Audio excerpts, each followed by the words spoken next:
Olá, eu sou Andréa Mesquita, psicopedagoga, terapeuta, consultora em audiodescrição e pessoa com deficiência visual. Eu tenho baixa visão desde o meu nascimento e esse é o Projeto Olhar, um canal que nos ajuda a ver além da deficiência.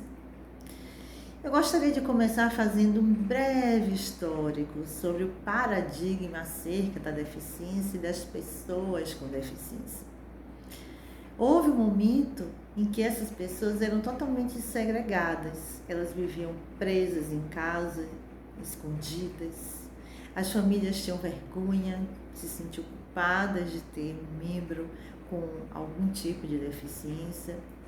Ou seja, não se sabia quase nada sobre esse tema.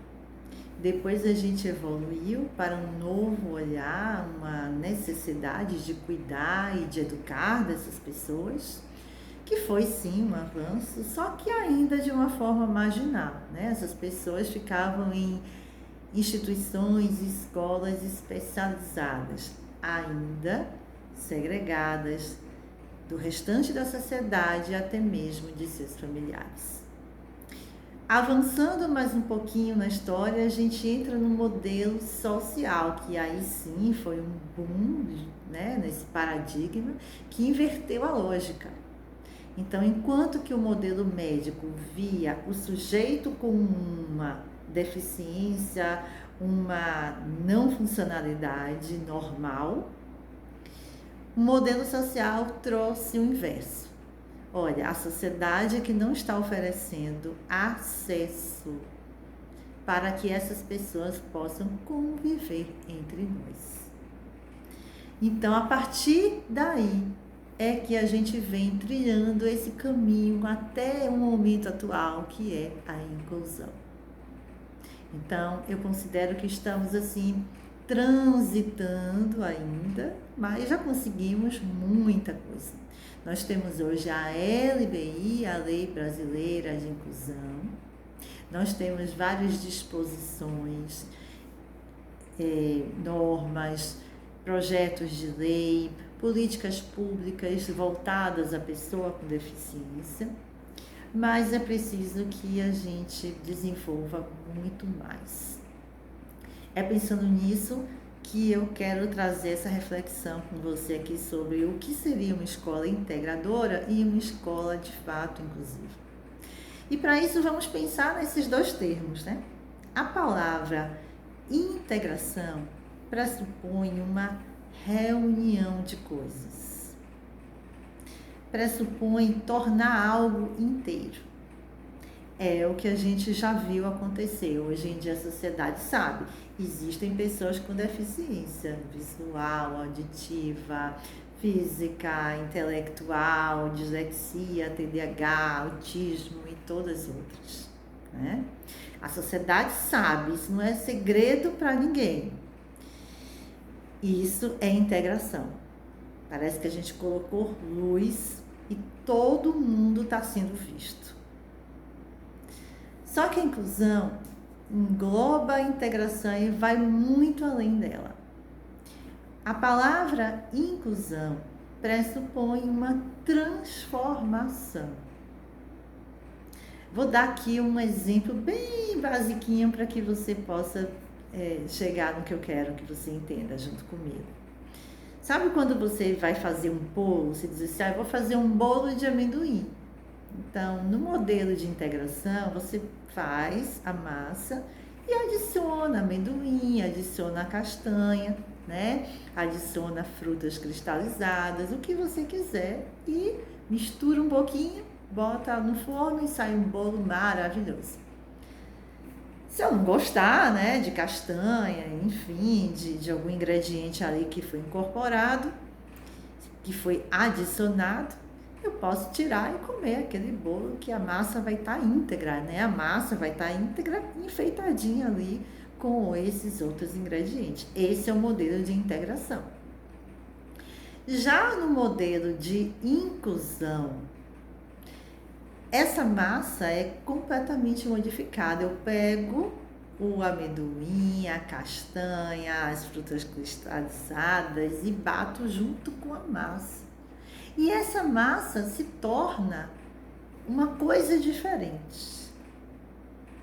Ou seja, quando a gente fala em inclusão, a gente traz essa integração da pessoa com deficiência e a ideia de pluralidade, de diferença, de diversidade associada.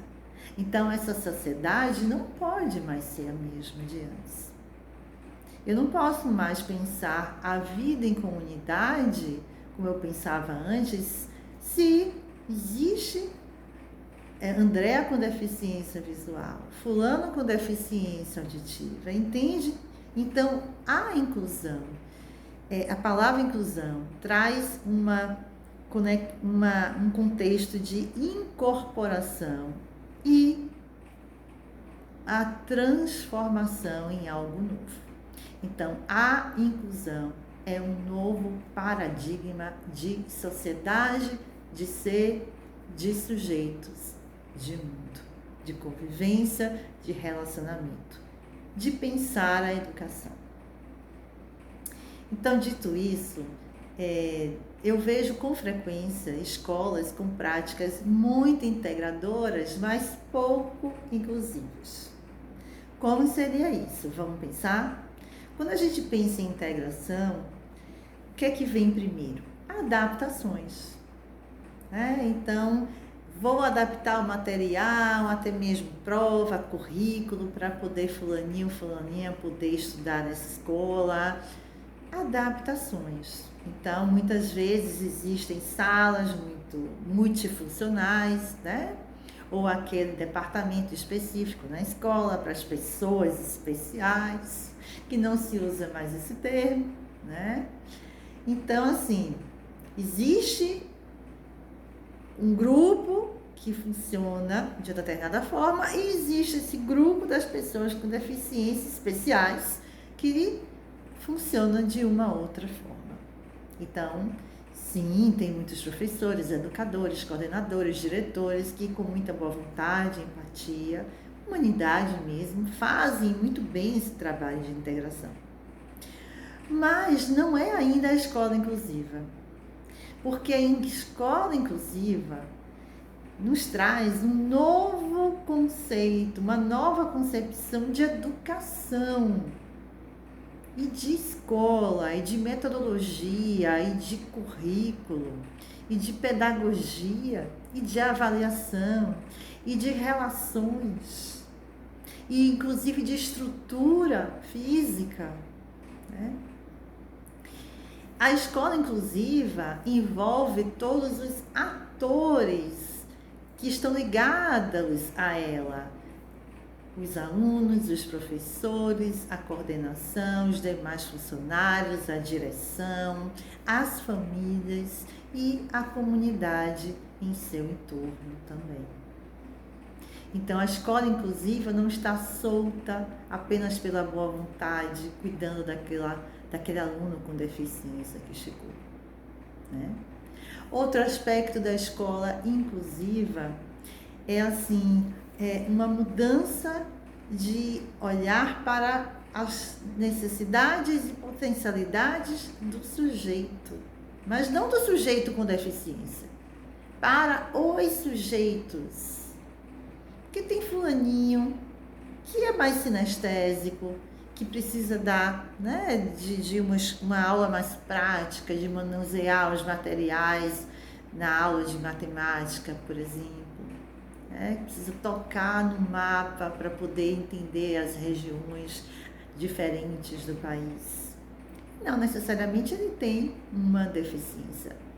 Ou que tenha, né? Por que as escolas só vão promover adaptações sob a apresentação de laudos médicos? Tem muita escola que faz isso, precisa de um laudo médico para poder a gente fazer as devidas adaptações. A escola não está errada, ela apenas não está no modelo inclusivo. Porque no modelo inclusivo, pessoa com deficiência, pessoa que não tem deficiência, é respeitada na sua singularidade. E para isso, sim, vamos ter que ter uma reforma educacional no país, no sistema educacional do Brasil. Então, eu reconheço que não é apenas a boa vontade da escola X que vai tornar essa unidade totalmente inclusiva. Ela pode sim ter algumas práticas inclusivas, mas estou sendo aqui bem realista, né? Para que a nossa educação possa de fato ser inclusiva, é preciso começar de cima para baixo, né? Então, desde as normas gerais do Ministério da Educação até chegar ali na sala de aula. Só que toda escola, toda unidade educacional tem sim um espaço livre, né? Uma margem que ela pode explorar conforme as diferenças do seu público. Então, é isso que eu quero trazer aqui, né? A escola tem que, sim, seguir determinadas normativas, haja vista aí o Enem, né? A grade curricular estabelecida e todos os outros trâmites legais, formais, né? Burocráticos, que são muitos.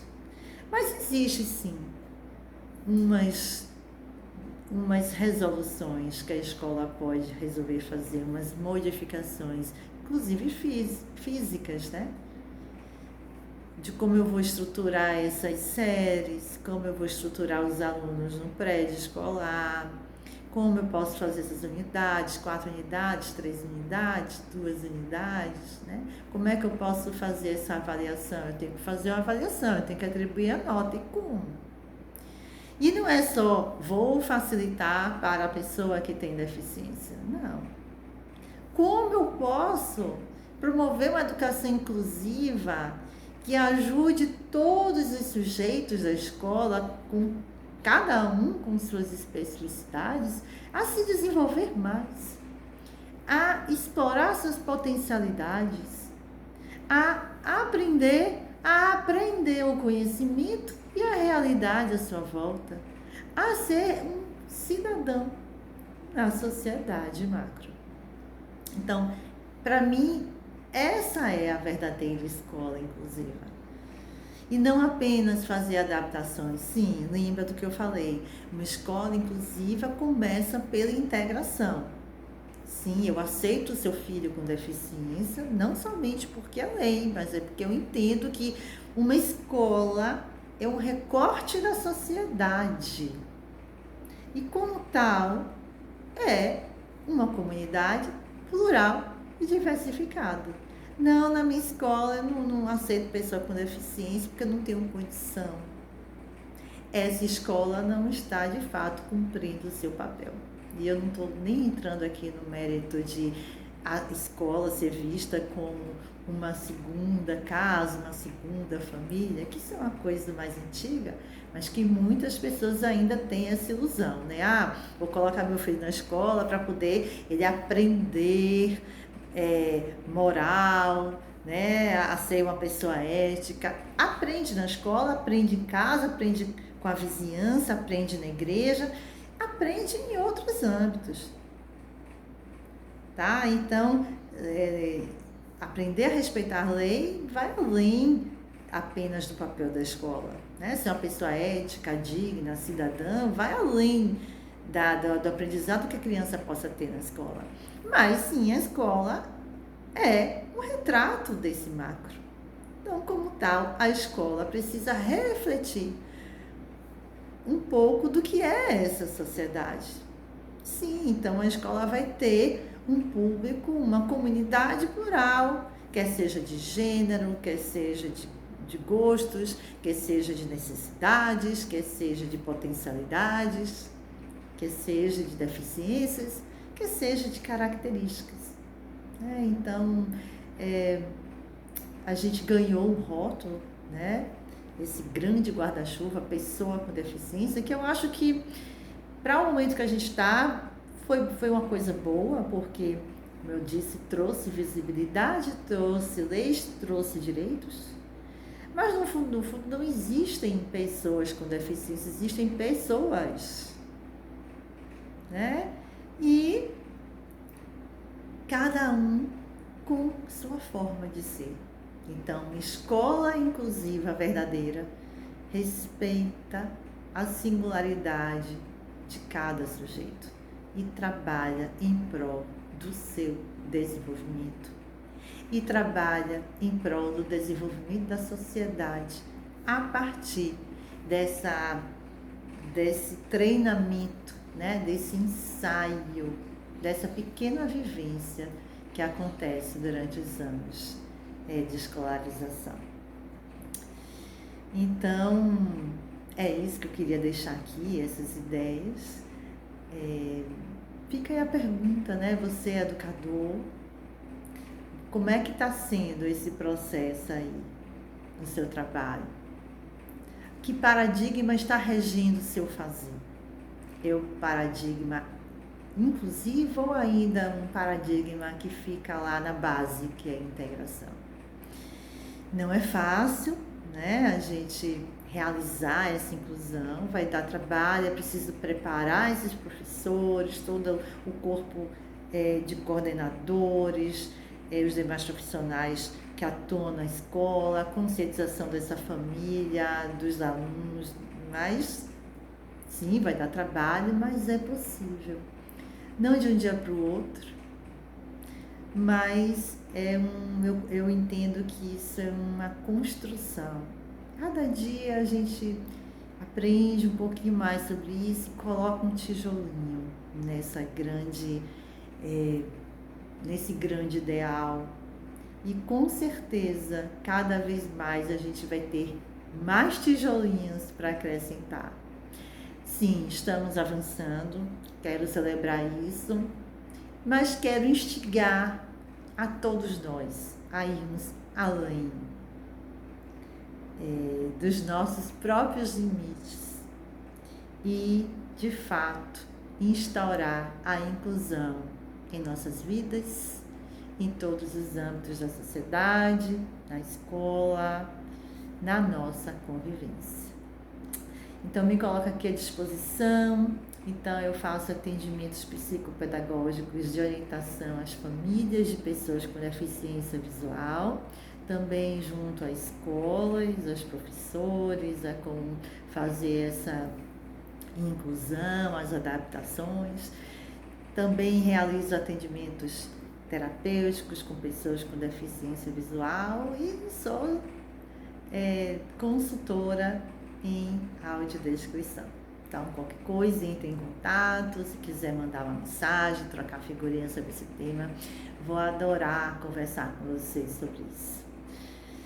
Fica bem e até o próximo vídeo.